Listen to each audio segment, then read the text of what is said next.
সবাইকে প্রীতি ও শুভেচ্ছা জানিয়ে শুরু করছি আমাদের নিয়মিত আয়োজন। তো আমরা আজ কথা বলবো নূপুর আপার সঙ্গে। নূপুর আপাকে নিয়ে এর আগে আমরা কয়েকটা প্রতিবেদন করেছি। তো ইতিমধ্যে আমরা জানতে পেরেছি সে টিকটক লাইকিট এবং তারপরে লাইকিট সেলিব্রিটি হতে চায়। তো সে বিষয় নিয়ে আমরা আলোচনা করব। চলুন দর্শক, আমরা নূপুরের সঙ্গে যাই। তো আসসালামু আলাইকুম। তো আপু, আপনাকে নিয়ে তো আমরা কয়েকটা প্রতিবেদন করেছি ইতিমধ্যে। তো আমরা জানতে পেরেছি আপনি নাকি টিকটক সেলিব্রিটি হতে চান। কতটুকু সত্য, কতটুকু মিথ্যা, একটু যদি আপনি আমাদেরকে ডিটেইলস বলতেন। আসলে সত্য মিথ্যা বলতে আমি 6 মাস যাবত টিকটক করতেছি, বাট টিকটকটাকে আমি কেন জানি না অনেক ভালোবেসে ফেলছি। অনেক অনেক ভালো লাগে টিকটকটাকে। তো আসলে আমার লাইক ভিউ তেমন হচ্ছে না, তো আমি চাই আমার লাইক ভিউ হোক, আমি ফেমাস হই। বাট কেন জানি না আমার এইদিকে এতটাই মন চলে গেছে, প্রতিদিন 2-4টা টিকটক না করলে আমার পেটের কথা চলে যায়। আচ্ছা, তো আপনার টিকটক আইডির নামটা কি? আমার টিকটক আইডির নাম হচ্ছে নুসাইবা বিন নূপুর। আচ্ছা, তো টিকটক সেলিব্রিটি হইতে হলে তো অনেক সময় লাইভে আসতে হয়। তো আপনি কি কখনো লাইভে ওইভাবে এসেছেন? না, আমি কখনো লাইভে আসিনি, বাট যদি আমাকে টিকটকের জন্য লাইভে আসতে হয় আমি অবশ্যই আসবো। তো আপনি আমাদের এই দর্শকের উদ্দেশ্যে কিছু বলার আছে যে আপনার টিকটক আইডিটা যারা পাবে বেশি বেশি করে শেয়ার করবে, লাইক দিবে? হ্যাঁ, অবশ্যই আমার দর্শকরা অবশ্যই আপনারা খুব ভালোবাসবেন, আমার পাশে থাকবেন, আমাকে সাপোর্ট করবেন। আর আমি চাই আপনারা সবাই আমার পাশে থাকেন, আমাকে সাপোর্ট করেন। প্লিজ আমাকে সাপোর্ট করবেন, আমাকে বেশি বেশি লাইক করবেন। আর আমার আইডিটা অবশ্যই নুসাইবা বিন নূপুর, আমাকে সবাই ফলো করবেন, প্লিজ সবাই শেয়ার করবেন। ওয়ালাইকুম সালাম। আপু কেমন আছেন? জি আলহামদুলিল্লাহ ভালো। তো আপু একটু টিকটক করা বন্ধ করেন, আপনি তো একদম মশগুর হয়ে টিকটক করছেন আমরা দেখছি। তো এত ভালোবাসা টিকটকে কি কারণে একটু বলবেন? ভালোবাসি কারণ ভালো লাগে, সময়টা অনেক সুন্দর কাটে। আর টিকটকে আসলে কোনো খারাপ কিছু নাই, জাস্ট টোটালি টিকটকটা এত ভালো লাগে কি বলবো, মানে বাজে দিকে কোনো নেশাই যাচ্ছে না, সর্বদিকে মানে নেশাটাই শুধু টিকটককেই খুব ভালোবাসি এবং খুব ভালো আমার দিন যায় মানে টিকটকে দিয়ে। তো আসলে আপনি কি একা নাকি, সেই কারণে কি এই হ্যাঁ আমি একা। ও তাহার মানে আমি সঠিকই ধরেছি। তো আপু এখনো সিঙ্গেল আছে, সেই কারণে টিকটক করে সময় কাটাচ্ছেন নাকি? জি অবশ্যই। তো মনের মানুষ কি পাচ্ছেন না খুঁজে? মনের মানুষ টিকটক। মনের মানুষ টিকটক। জি। নতুন করে কোনো মানুষ খোঁজার চেষ্টা করছেন কিনা? না, চিন্তা ভাবনা করছেন না, কি কারণে আপু? কি কারণ আসলে মানুষ তো শুধু কষ্ট দিতেই আসে, সুখ দিতে তো আসে না। মানুষ শুধু কষ্ট দিতে আসে। হ্যাঁ, আর মনে করি টিকটকটাই সুখ দিতে আসছে, একমাত্র সুখের কারণ বোধহয় টিকটক। তো একটা টিকটক দেখান, কিভাবে ভিডিও তৈরি করেন আপনি, সেই একটা ভিডিও আমাদেরকে একটু দেখান। ভিডিও কিভাবে তৈরি করি, ভিডিও সামনে না থাকলে তৈরি কিভাবে করা যায়, এটার জন্য একটা আলাদা প্রিপারেশন নিতে হয়। আর আমাদেরকে হালকা পাতলা একটু দেখান না, হয়তো লাগিয়ে দেখাবো। দেন মোবাইলটা আমার কাছে দেন, আমি ভিডিওটা করি আপনার। ও আচ্ছা, ওকে অ্যাকশন। কখনো দুঃখ পেও না, কখনো না, তুমি আমার ভালোবাসা। এই তো, আর কি করবো। তো এরকম ধরনের টিকটক করে থাকেন আপনি নাকি? হ্যাঁ। এটা তো আসলে টিকটকটা কি করেন নিজের অবসর সময়টা কাটানোর জন্য? হ্যাঁ অবশ্যই। আচ্ছা, কি কারণে আপনার অবসর সময়টা কাটানোর অন্য কোনো কিছু নাই নাকি? হ্যাঁ, গল্পের বই পড়ি, তারপরে আমার একটা ছেলে আছে, ওকে নিয়ে সময়টা পার হয়। বাট টোটালি একটা মানে ফ্রি যে সময়টা থাকে না, একাকিত্ব যে সময়টা, বাট তখনই টিকটকটা দেখি বা করি, ভালো লাগে, খুব ভালো লাগে। তো নূপুর আপু, আপনি বললেন আপনার একটা ছেলে আছে, আপনি আবার বলছেন একা, এটার বাহিনীটা কি বুঝলাম না। Single mother. Single mother? আচ্ছা, তো আপনি সিঙ্গেল মাদার কত বছর ধরে? আজকে 4 বছর। 4 বছর ধরে। তো কি ঘটেছিল আপনার জীবনে একটু বলবেন আসলে? কি ঘটেছিল বলতে ঘটেছে অনেক কিছুই। টোটালি আসলে আমাদের হাজব্যান্ড ওয়াইফের পরিবারটা হচ্ছিল না, যার কারণে একটা পর্যায়ে আমি তার থেকে চলে আসি। তারপর ডিভোর্সটা হয়ে যায় আপনাদের নাকি? তারপর আমাদের ডিভোর্সটা তো হয়েছিল। এই যে বিয়েটা কিভাবে হলো আপনাদের? বিয়েটা আসলে প্রেম করে বিয়েটা হয়। আমি তাকে আমরা দুজনে রং নাম্বারে প্রেম ছিল, তারপরে প্রেম হয়, তারপরে বিয়ে, তারপরে সংসার, তারপরে বাচ্চা, তারপরে একটা সময় গিয়ে বিচ্ছেদ। আচ্ছা, তো এই যে আপনি তো দেখছি খুবই একটু সাদা মনের মানুষ দেখছি, আপনার হাসি ভরা মনটা দেখছি, আপনার সুন্দর চেহারাটা দেখছি। এত হাসি খুশি থাকার পরেও কেন আপনার স্বামী আপনাকে ছেড়ে দিল একটু বলবেন? আসলে এটা তো বলতে পারবো না। কি হয় মানে কেন, হয়তো সে আমার থেকে আরো মানে বেটার কেউ পাইছে, হয়তো এর জন্যই সে আমার থেকে চলে গেছে। মানে বেটার কাউকে পারো কারণে নাকি? হয়তো পা। আচ্ছা, তো এই যে আপনি নতুন করে, সে তো তার জীবনটা নতুন করে গড়ছে নাকি, জি। আপনি নতুন করে গড়ছেন না কেন? আসলে আমার তো একটা ছেলে আছে, আমার বাচ্চার একটা পথ আছে।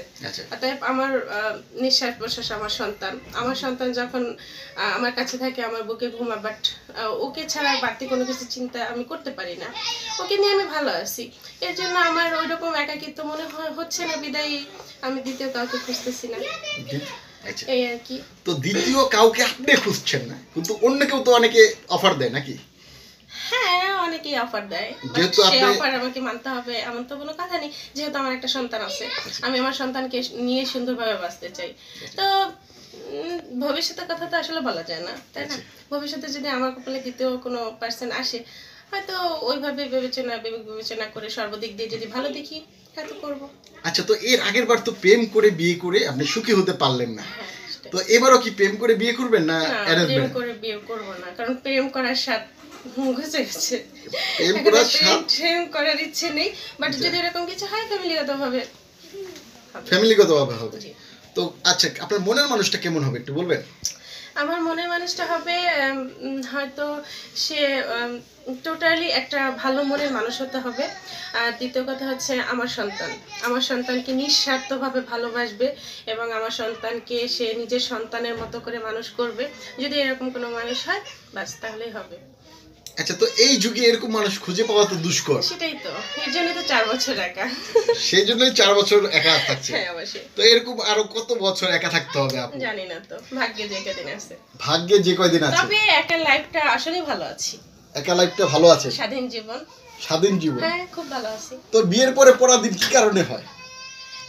আসলে বিয়ের পরে পরাধীন কি কারণে হয়, হয়তো তখন মনে হয় যে আমি বন্দি খাঁচার মধ্যে আছি, এরকমটা মনে হয়। আচ্ছা, কি কারণে এরকম মনে হয় সেটা তো বলতে পারবো। আচ্ছা, বিয়ের পরে আপনার কি কি করতে মন চায় যেটা আপনাকে করতে দেয় না, তার কারণেই তো মনে হয় নাকি? হ্যাঁ, যেমন ধরেন আমি আমার পছন্দ কোনো একটা মানুষের সাথে কথা বলবো আমার আশেপাশে, যদি আমার হাজবেন্ডের কাছে সেরকমটা পছন্দ না হয়, তখনই তো খারাপ লাগবে। আমি আমার পছন্দ মতো একটা জিনিস রান্না করছি, সেটা হয়তো আমার হাজবেন্ডের কাছে ভালো লাগেনি, তখন সে একটা কথা শোনাইলো, তখন খারাপ লাগবে যে আল্লাহ, আমি পছন্দ করে রান্না করছি, সে আরো কোথাও খুশি হবে, তা না করে সে অখুশি হইতেছে। তো এরকম আর কি অনেক কথা থাকে।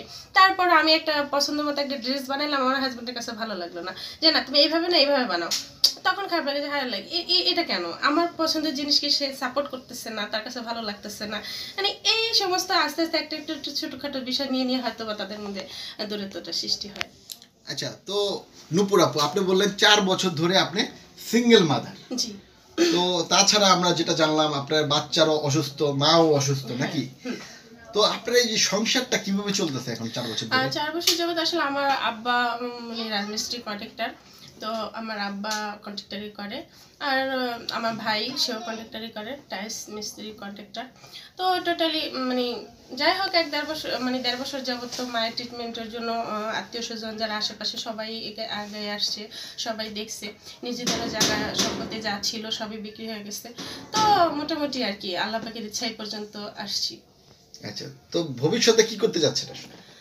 ভবিষ্যৎ তো একটাই চাওয়া পাওয়া, আসলে আমার মাকে সুস্থ দেখতে চাই, আমার সন্তানকে সুস্থ দেখতে চাই। অনেক বড় হওয়ার ইচ্ছে নেই, কিন্তু মোটামুটি ভাবে বেঁচে থাকতে চাই, হাসি খুশি ভাবে বেঁচে থাকতে চাই, এটাই চাওয়া পাওয়া। মা, সন্তান, ভাই বোন, ছোট একটা বোন আছে, ভাই আছে একটা, সে তো তার জীবন নিয়ে ভালো আছে, বিয়ে করছে, বাট ছোট একটা বোন আছে, ভালো জায়গায় বিয়ে দিতে চাই। আর আমার বাচ্চাটাকে মানুষের মতো মানুষ করতে চাই, এই বাবা মা নিয়ে ভালো থাকতে চাই। বাবা মা নিয়ে ভালো থাকতে চান। জি। তো আপনি বললেন আপনার মার ক্যান্সার, হ্যাঁ। এটা কবে ধরা পড়লো আসলে? 1.5 বছর আগে। 1.5 বছর আগে। তারপরে থেকে 1.5 বছরের ট্রিটমেন্ট করে আপনাদের জায়গা সম্পদ যা আসলো সবই চলে গেছে নাকি? একদিন আপনাদের সুখের সংসার ছিল, এখন আর কিছুই নেই। সেই কারণে এই যে ইউটিউবে আমাদের এই দর্শকদের সামনে এসেছে, তো আমাদের দর্শকদের উদ্দেশ্যে আপনার কি বলার আছে? দর্শকের উদ্দেশ্যে একটাই কথা বলার আছে যে দেখেন, কখন কার জীবনে বিপদ ঘনায় আসে এটা কেউ বলতে পারে না। আমার জীবনেও বিপদ আসছে, হয়তো এটা আল্লাহর পরীক্ষা, হয়তো আল্লাহ আমাকে পরীক্ষা নিচ্ছে, হয়তো কোনো এক সময় সব পরীক্ষা থেকে আমিও নিস্তার পাবো। তো আপনাদের দোয়া, আপনারা আমার মায়ের জন্য, আমার সন্তানের জন্য এবং আমাদের জন্য দোয়া করবেন। আর আমাদের যে বিপদ আসছে এখন বর্তমানে, যে বিপদ একটা আমার মার ব্রেস্ট ক্যান্সার, তো আমার মাকে সুস্থ দেখতে চাই, ভালো দেখতে চাই, এবং আমার মাকে সুস্থ করতে হলে আমার অনেক টাকা পয়সার দরকার, অনেক টাকার দরকার।